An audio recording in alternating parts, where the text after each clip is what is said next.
Hello बच्चों, let's read the question. The question says suggest any one way to create employment in semi rural areas. Question में हमसे पूछा गया है कि सेमी रूरल एरियाज में कैसे हम जो एम्प्लॉयमेंट क्रिएट कर सकते हैं, उसके लिए हमें एक इन्होंने जो है मेथड पूछा है. Let's read about the answer. In the semi-rural areas, people are not having job opportunities, so they depend on the money lenders for money. देखिए सेमी रूरल एरियाज में क्या होता है, लोगों के पास जॉब अपॉर्चुनिटीज इतनी नहीं होती है, मैक्सिमम एग्रीकल्चर के ऊपर डिपेंड करते हैं. जब उनके पास पैसा नहीं होता है, मनी लेंडर्स के ऊपर डिपेंड हो जाते हैं पैसे के लिए. So there is need to create there job opportunities. इसलिए बहुत ज़रूरत है कि इन एरियाज़ में जॉब अपॉर्चुनिटीज़ को क्रिएट किया जाए, सो दैट इनकी जो डिपेंडेंसी है मनी लेंडर्स के ऊपर वो कम हो. To create the employment in the semi-arid rural regions is to promote small-scale industries where large number of people may be employed. देखिए हमें सेमी रूरल एरियाज या सेमी एरिड रूरल जो regions है areas है वहाँ पे अगर हमें एम्प्लॉयमेंट को जनरेट करना है तो हमें स्मॉल स्केल इंडस्ट्रीज़ को लगाना होगा जहाँ पे बहुत सारे लोगों को एम्प्लॉयमेंट मिल सकती है.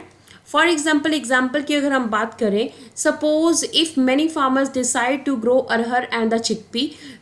मान के चलिए कि हमारे पास कुछ फार्मर्स हैं, ज़्यादा फार्मर्स हैं, वो चाहते हैं कि हम अरहर की दाल और चिकपी जो है चने वाइट चने जो है उसको हम उगाएं. So they can set up a dal mill to procure on and process these and sell in the cities is an example. अगर किसान सोचते हैं किसी एरिया में कि वो अरहर और चिकपी जो है कोई भी जो दाल है उसको उगाएंगे, तो अब उनके पास स्टॉक जो है काफ़ी ज़्यादा हो जाएगा. तो स्टॉक के लिए उन्हें वो दाल मिल को जो है वहाँ पे सेटअप कर सकते हैं.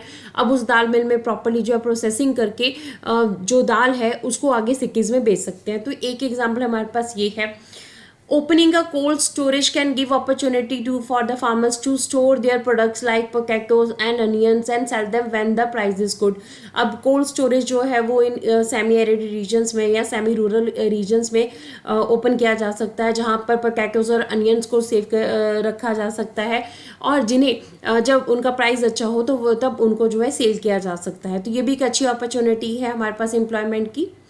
In the villages near the forest areas, we can start honey collection centers where the farmers can come and sell the wild honey.